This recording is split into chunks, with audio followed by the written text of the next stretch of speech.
Hello दोस्तों। हाजिर हूँ आपके सामने एक और मूवी स्टेरी आइज की स्टोरी लेकर। मूवी की स्टार्टिंग में हमें एक लड़की को दिखाया जाता है जिसका नाम सैरा है। सैरा वेट्रेस की जॉब करती है और अपनी बॉडी को काफ़ी मेंटेन रखती है क्योंकि उसे मूवीज़ के लिए ऑडिशन देने होते हैं, लेकिन ऑडिशन में वो सिलेक्ट नहीं हो पाती। इस वजह से वो बहुत स्ट्रेस में है, लेकिन सैरा कोशिश करना बंद नहीं करती और एक मॉर्निंग द सिल्वर स्ट्रीम के प्रोजेक्ट में ऑडिशन के लिए अप्लाई करती है। सैरा अपने फ्रेंड्स के साथ वक्त बिताने के लिए हाउस पार्टी में जाती है जहां उसे एरिन मिलती है। एरिन भी सैरा की तरह ऑडिशन देती है, लेकिन उसे प्रोजेक्ट मिल जाते हैं, इसलिए वो सैरा को बातों बातों में नीचा दिखाने की कोशिश करती है। सैरा पार्टी में बोर हो रही होती है, इसलिए वो जल्दी पार्टी से निकल जाती है। तभी डैनी उसके पीछे आता है जो उससे बात कर ही रहा होता है। तभी सैरा को सिल्वर स्क्रीन के प्रोजेक्ट में ऑडिशन के लिए मैसेज आता है। सारा इस बात को लेकर काफ़ी खुश होती है। ऑडिशन के टाइम नर्वस होने की वजह से वो ठीक से अपनी लाइंस नहीं बोल पाती। तभी उसके पेपर के ऊपर खून की बूंदें गिरती हैं जो उसके सर से निकल रही होती हैं। ये देखकर वो काफ़ी डर जाती है और उसकी नींद खुलती है। ये सब सारा का एक सपना था। अगले दिन सारा ऑडिशन के लिए जाती है जहाँ रूम में दो लोग हैं जो ऑडिशन लेने वाले हैं। सारा इस टाइम काफ़ी कॉन्फिडेंट है, उसका ऑडिशन भी अच्छा जाता है, लेकिन इस टाइम भी वो सिलेक्ट नहीं होती। उसे बहुत बुरा लगता है और वो अपना सारा फ्रस्ट्रेशन वॉशरूम में जाकर निकालती है। अपनी स्क्रिप्ट फाड़ देती है और पूरी तरह चिल्लाती है। बार बार रिजेक्शन मिलने से वो काफ़ी टूट गई है। वो फ्रस्ट्रेशन की वजह से अपने बालों को खींचकर तोड़ती है और शांत होकर बाहर निकलती है। तभी वो लेडी उसके सामने खड़ी होती है जो सारा का ऑडिशन ले रही थी। वो लोग सारा की हरकतों पर नजर रखे थे। जब सारा ने रोल ना मिलने पर खुद को पनिश किया, उन्हें वो चीज़ पसंद आई। वो लोग सारा को एक और चांस देते हैं और उसे वॉशरूम वाला वाक्य दोबारा दोहराने कहते हैं। सारा पहले तो मना कर देती है, लेकिन सिलेक्ट होने के लिए अपने बालों को खींचती है और चिल्लाते हुए नीचे गिरती है। इस दौरान वो बहुत ही अजीब हरकतें करती है, जैसे कोई चीज़ उस पर हावी हो। घर आने पर सायरा की रूममेट ऑडिशन के बारे में पूछती है, जिस पर सायरा बोलती है शायद उन लोगों ने मेरा मजाक बनाया और वो थोड़ी देर अकेला रहना चाहती है। नेक्स्ट डे सायरा को काम के टाइम कॉल आता है, वो लोग उससे मिलना चाहते हैं, पर इस टाइम ऑडिशन अलग तरीके से होगा। सायरा को इस बात की फिक्र नहीं, वो इस बात से खुश है फाइनली उसे मौका मिल रहा है। सायरा की हरकतों से तंग आकर उसके बॉस उसे समझाने की कोशिश करते हैं। कॉल्स ऑडिशन सब ठीक है, बट उसे अपनी जॉब को भी प्रायोरिटी देनी चाहिए। लेकिन सहरा उनकी बातों को गलत वे में लेकर जॉब से क्विट कर लेती है और ऑडिशन देने के लिए निकल जाती है। जब सहरा रूम में आती है तो काफ़ी अंधेरा होता है। उसे बस कास्टिंग डायरेक्टर की वॉइस सुनाई देती है। तभी लाइट उस पर आती है और वहीं सामने एक कैमरा रखा हुआ है। वो लोग सारा से कुछ डिफरेंट चाहते हैं। वो उसे कपड़े उतारने बोलते हैं। सहरा को कुछ समझ नहीं आता। उनका कहना है सहरा लाइंस बोल सकती है, वो ये देख चुके हैं, अब वो उसकी बॉडी देखना चाहते हैं। सारा जानती है ये लोग कौन है, कैसी पिक्चर बनाते हैं, और वो ये करने को भी रेडी हो जाती है। सहरा अपने कपड़े उतारती है, तभी लाइट अजीब तरीके से ब्लिंक होना स्टार्ट हो जाती है। लेडी सहरा से बोलती है अगर तुम अपना 100% नहीं दोगी तो ट्रांसफॉर्म कैसे हो पाओगी। इसके बाद लाइट के बार बार ब्लिंक होने पर सहरा का चेहरा दिखता है, जहाँ एक बार उसके मुंह पर ब्लड और अजीब दांत दिखते हैं।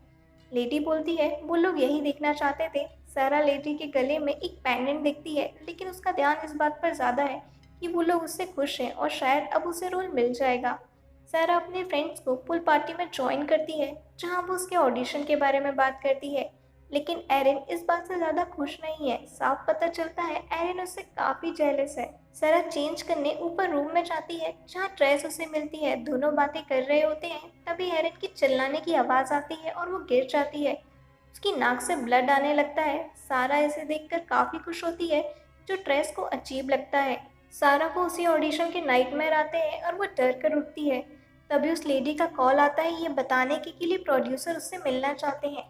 सारा प्रोड्यूसर से मिलने जाती है। प्रोड्यूसर उसे बताता है इस रूम में काफ़ी कम लड़कियां आई हैं और सारा उनमें से एक है। वो इस मूवी से ह्यूमन स्पिरिट की अगलीनेस दिखाना चाहता है।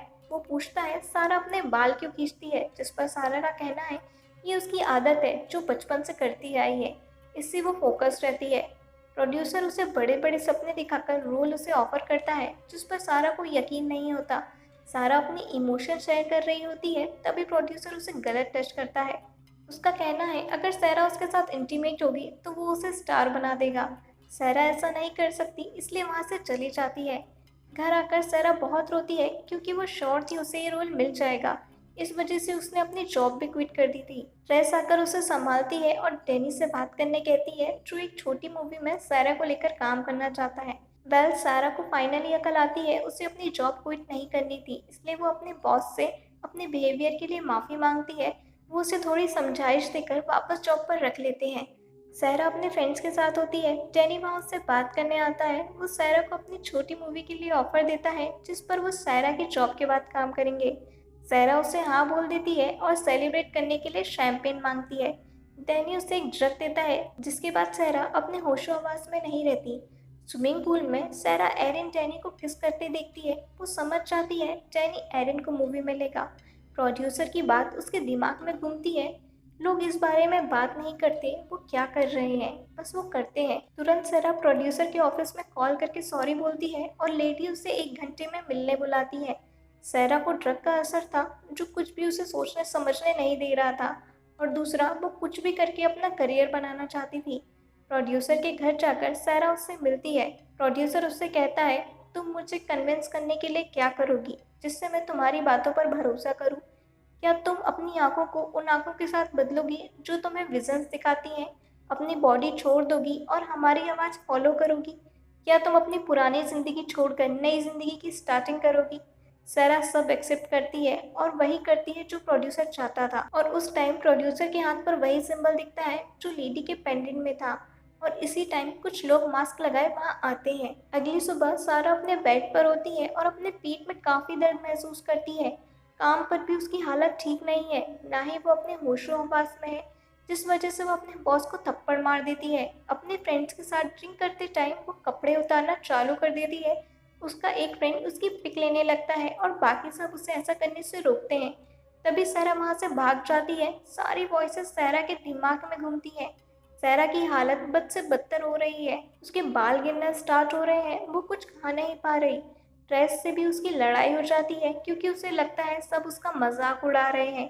सहरा अपने फ्रेंड्स के बारे में बुरा बोलती है, जिस पर ट्रेस उसे याद दिलाती है उसके पागलपन और जॉब छोड़ने की वजह से 2 मंथ से वो उसका रेंट भर रही है।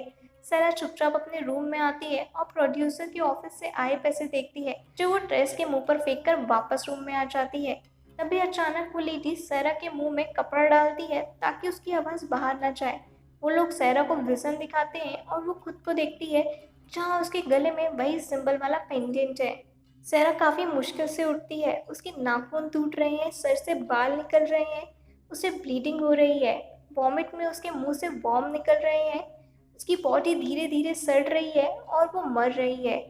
तभी उसे कॉल आता है, वो किसी तरह पहुंचती है। प्रोड्यूसर उससे बोलता है, क्या तुम ठीक नहीं हो? तुम वापस रिबॉर्न हो सकती हो, लेकिन तुम्हें उसके लिए सेक्रीफाइस करना होगा। तुम्हें जो चाहिए मैं तुम्हें दे सकता हूँ, लेकिन उसके लिए तुम्हें हम जैसा बनना होगा। सारा पहले तो एरिन के घर जाती है, जहाँ एरिन रोल के लिए डैनी के साथ इंटीमेट हो रही है। रूम से बाहर जाने पर एरिन सारा को देखकर डर जाती है। वो उसे घर जाने बोलती है, लेकिन सारा तो आज अलग ही मूड में थी। जब एरिन उससे बोलती है वो रोल के लिए प्रोड्यूसर के साथ इंटीमेट हुई, सारा वहाँ रखा नाइफ उसके चेहरे पर मार देती है। सारा पीछे हटने लगती है, तभी उसे आवाज़ सुनाई देती है, लड़ो मत, हम पर ट्रस्ट करो, खुद को हार्म मत करो, खुद को पहचानो। इसके बाद सारा एरिन को मार देती है और ट्रेस को छोड़कर एक के बाद एक अपने सभी फ्रेंड्स को बेरहमी से मार देती है। कल्ट के लोग आते हैं और सारा को अपने साथ ले जाकर उस पर रिचुअल करते हैं।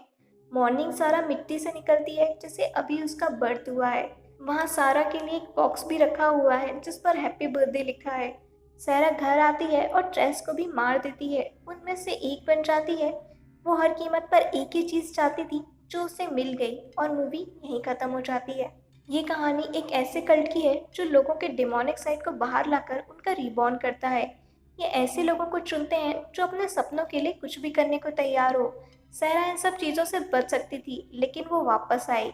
उसने अपने फ्रेंड्स को मारने का ऑप्शन चुना और उनमें से एक बन गई। आपको स्टोरी कैसी लगी कमेंट्स में ज़रूर बताइएगा, और ऐसी ही और स्टोरीज़ के लिए चैनल को सब्सक्राइब करना ना भूलें।